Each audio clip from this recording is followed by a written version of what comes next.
I'm getting older, I've got more on my shoulders, but I'm getting better at admitting when I'm wrong. Hey everybody, it's Nate from Echo City Music Lab. Today I'm doing a piano tutorial for Getting Older, the opening track on Billie Eilish's new record. If you're new here, hit that subscribe button and let's just get right into it.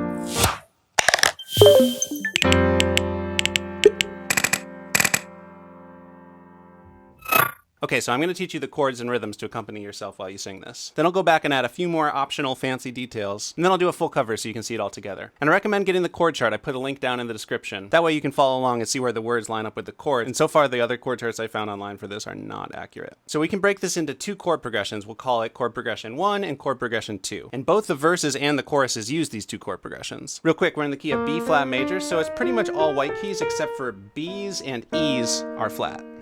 Okay, chord progression 1. And it goes through this first chord progression twice. Starts with a B flat major chord. Right hand's gonna do a B flat with the thumb, D with the middle finger, and F with the pinky. Meanwhile, the left hand's just gonna do the outside two notes of that, so B flat and F. Next, we're gonna step down to a D minor over A. So notice the top two notes, the D and the F, stay the same, and the thumb moves down to an A. So we got A, D, and F. That's an inversion on a D minor chord. We're switching the order of the notes, but look how much smoother that flows than if we were to just jump our hand up. And once again, the left hand's just gonna play the outside two notes of that chord. So we got an A and an F. Next up, we've got a G minor. That's gonna be a G, a B flat, and a D. And again, the left hand is just gonna do the fifths, the outside notes, G and D. So far we got B flat, D minor over A, G minor. Next is going to be B flat over F. Once again, this is an inversion that makes it flow super smooth. So we're here on this G minor. The only difference in the right hand is the thumb steps down to an F. So we still got middle finger on B flat, pinky on D, and left hand's going to keep that thumb on D and move the pinky down to F. Almost there. We've got an E flat next. We're actually only going to do two notes in the right hand. It's going to be a G and a B flat. So the same two notes the right hand was doing at the bottom of that G minor chord. But this time, the left hand's on E flat and B flat. And then finally, to finish up this progression, it quickly goes to a G minor over D. Now the right hand's going to stay on those two notes, G and B flat, and the left hand's just going to step the pinky down to a D, still on that B flat with the thumb. And that's sort of a passing chord. We'll get into the rhythm in just a sec, but it happens quick. I put it in parentheses on the chord chart. It's kind of optional and just in passing. Let's talk rhythm. We're in 4/4 time, so 4 counts per measure. You'll see that the B flat and the D minor over A each get a full measure, while the G minor and B flat over F each get just 2 beats, so half a measure. And the E flat gets the first 3 beats of its measure, with that G minor over D just being on that 4th count, so 1 count. 1, 2, 3, 4. 1, 2, 3, 4. 1, 2. 1, 2, 1, 2, 3, 4, 1, and then I repeat. I'm going to do an 8th note rhythm in my right hand to get that pulsing sound from the recording. So that's going to be counting the spaces in between those 4 counts as well. 1 and 2 and 3 and 4 and 1 and 2 and 3 and 4 and 1 and 2 and 3 and 4 and 1 and 2 and 3 and 4 and 1. I'm getting older. I think I'm aging well. I wish someone had told me I'd be doing this by myself. There's reasons that I'm thankful, there's a lot I'm grateful for, but it's different when a stranger's always waiting at your door, which is ironic. So right there on ironic, we're starting chord progression number 2. So for this chord progression, we're going to start on a C minor chord. We're going to do a C, an E flat, and a G in the right hand. And the left hand's just going to do those fifths, so the C and the G. After that, we've got an F. I'm going to jump my left hand down to do F fifths down here, so F and C. And my right hand's going to keep the thumb on that C actually and do F and A up here. So a little bit of an inversion in the right hand here. After that, we're going to move to the B flat, so just like we started the first progression. Then we're going to step that down to an A flat major chord. It's kind of a surprising chord that steps outside of the key signature a little bit. That's going to be A flat, C, and E flat, and the left hand's going to be A flat and E flat. Then we're going to step that down to a G minor, which we had already talked about. After that, we go back up to C minor, and then finally, we're going to land on an E flat minor, another kind of surprising chord. That's going to be a E flat, a G flat, and a B flat. For this E flat minor chord, I'm actually just going to do a single bass note with my middle finger, which should already kind of be hovering over that E flat. And each of these chords get a full measure with the exception of the B flat and the A flat, which each get a half measure or 2 counts, or 4 of your eighth notes. So those are twice as fast. And last thing, when you hit that E minor, we can stop the rhythm there and just let it ring out. Which is ironic, cause the strangers seem to want me more than anyone before. Anyone before. Too bad they're usually deranged. 2, 3, 4. Last week. And when I said last week there, that was me returning to the first chord progression because the first verse is really long. It's kind of a double verse. So we've got the 2 times through chord progression 1, then the 1 time through chord progression 2, and then we do that whole thing again. And that's all before we get to the first chorus. So like I said, the chorus is actually the same chord progressions as the verse. It's 2 times through that first chord progression and once through the second chord progression. Things I once enjoyed just keep me employed now. Things I'm looking for, someday I'll be bored of. It's so weird. That's too high for me. I'll sing that part an octave down.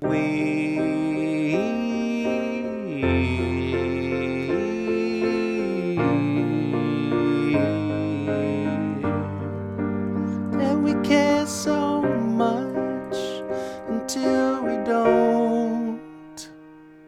On your chord chart it says C minor 9 there. We'll get to that in a minute, but C minor works just fine. So now we're on verse 2, and verse 2 is half as long as the first verse. So just once through that structure of the 2 chord progressions. And besides the lyrics changing, the only different thing I'm going to do on verse 2 is I'm going to add a little bit more rhythm in the left hand. This is where sort of like a kick drum pulse on the quarter notes comes in on the recording, gives it a little bit more energy. I'm getting older. I've got more on my shoulders, but I'm getting better at admitting when I'm wrong. So for every 2 hits the right hand does, the left hand does 1. 1 and 2 and 3 and 4 and... After that verse, we have one more chorus. It's just like the first chorus. When it starts, I'm going to strip it back down to just the right hand doing that rhythm with the left hand holding it. On the recording, the kick drum cuts out there. But then I'm going to bring the left hand chords back when we get to progression number 2 on the C minor. It's so weird.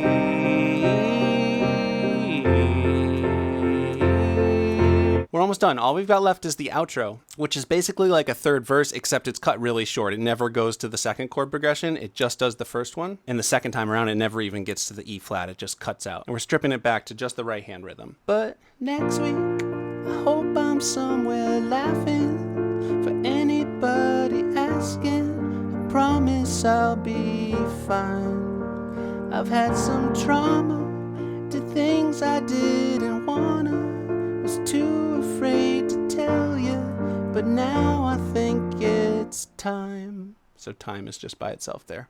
So that's all you need to know to do a solid cover of this. As I mentioned, there's a few other little melodic details going on in the recording. If those are grabbing your ear and feel important to you, I'll show you how to do them now. So let's swing back to the beginning. And we didn't talk about the intro. The intro is just one pass through the first progression, instrumental, of course. And here's how it sounds with the little additions I'm talking about.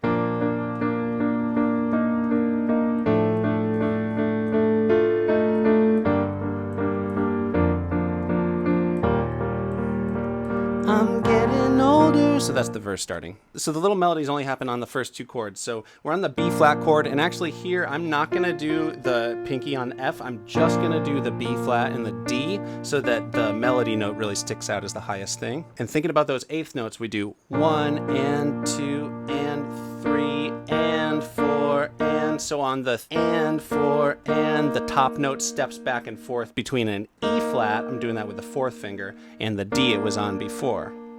1 and 2 and 3 and 4 and... Now we get to that D minor over A. Once again, I'm not going to do the top note we had been doing before, at first at least. I think I might actually stick to just those bottom 2 notes for the right hand chords for the first half of the first verse. So then when it comes around the second time, I add that higher note and it sounds like it's developing a little bit. And we've got 1 and 2 and 3 and 4 and... So just on the last 3 eighth notes of the measure, the and 4 and the top note, instead of being that D, goes up to an F, then an E flat, and then back to the D.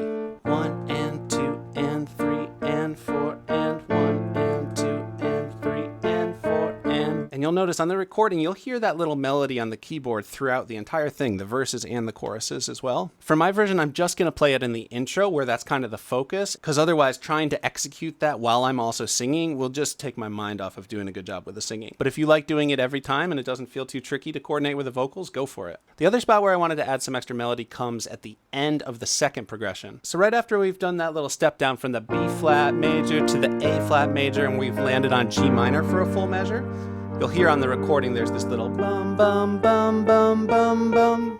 Now because my right hand is down here doing the G minor chord, I can't really get up there very easily, so I'm going to do a little bit of an inversion in the right hand where I'm going to put my thumb on the B flat. The left hand's already holding down the G and D, so we don't really need them there. And so I'm going to do that harmony while stepping up the G, A, and B flat with my 3rd, 4th, and 5th fingers. If that's too much of a stretch, you could do it all with your 5th finger. I'm going to do it like that. Anyone before. So we end up doing an octave there. And rhythmically that's on 2 and 3 and 4 and 1 and 2 and 3 and 4 and since the right hand's already up here, for the C minor, I'm going to actually do this for the voicing of it. So nothing changes for the left hand, but the right hand's going to just do the E flat and the C.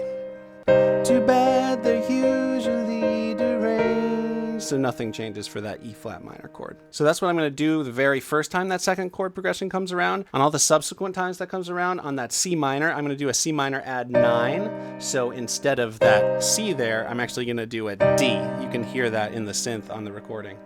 Other than that, it's going to be the same. So if we go to the very end of the first verse. Lying for attention, just to get neglection. Now we're estranged. Cool, that's everything I'm going to do on my version. There's a couple other melodies throughout, but all the ones we haven't talked about happen while they're singing. So I don't want to overcomplicate things. I thought this one was a little bit more important because it happens in a break in the vocals. And otherwise, hanging out on that G minor for a full measure without anything else happening sounds a little bit like dead space. Okay, we've talked about everything now. All that's left is for me to do a full cover just so you can see how it all fits together into the complete song. If you got some value out of this, I would really appreciate it if you would subscribe, hit that bell so you know whenever I put out a new video. Also, give it a like and let me know in the comments what song you want to hear next. All right, here's my version of Getting Older.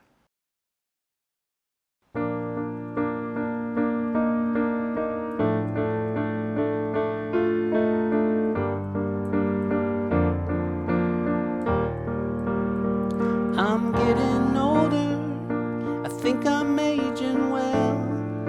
I wish someone had told me I'd be doing this by myself. There's reasons that I'm thankful, there's a lot I'm grateful for, but it's different when a stranger's always waiting at your door. Which is ironic, cause the strangers seem to want me more than anyone before. Anyone before. Too bad they're usually deranged. Last week I realized I crave pity. When I retell a story, I make everything sound worse. Can't shake the feeling that I'm just bad at healing, and maybe that's the reason every sentence sounds rehearsed.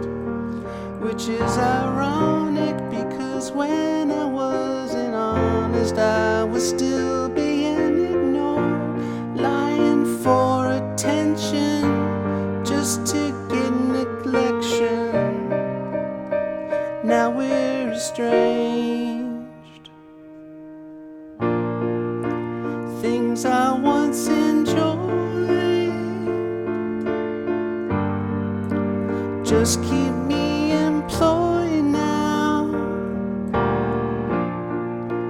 Things I'm longing for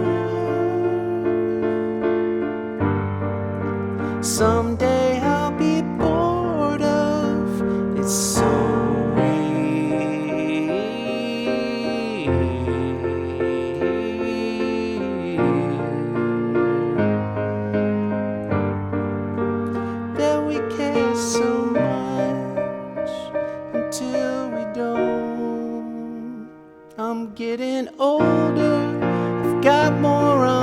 shoulders, but I'm getting better at admitting when I'm wrong. I'm happier than ever, at least that's my endeavor, to keep myself together and prioritize my pleasure. 'Cause to be honest, I just wish the word I promised would depend on what I'm given, not on his permission. Wasn't my decision to be abused. Things I once enjoyed just keep me employed now. Things I'm looking for, someday I'll be bored of. It's so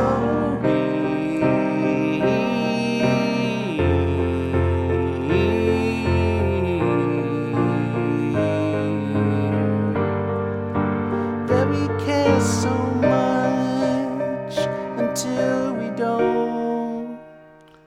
But next week, I hope I'm somewhere laughing. For anybody asking, I promise I'll be fine. I've had some trauma, did things I didn't wanna, was too afraid to tell you, but now I think it's time.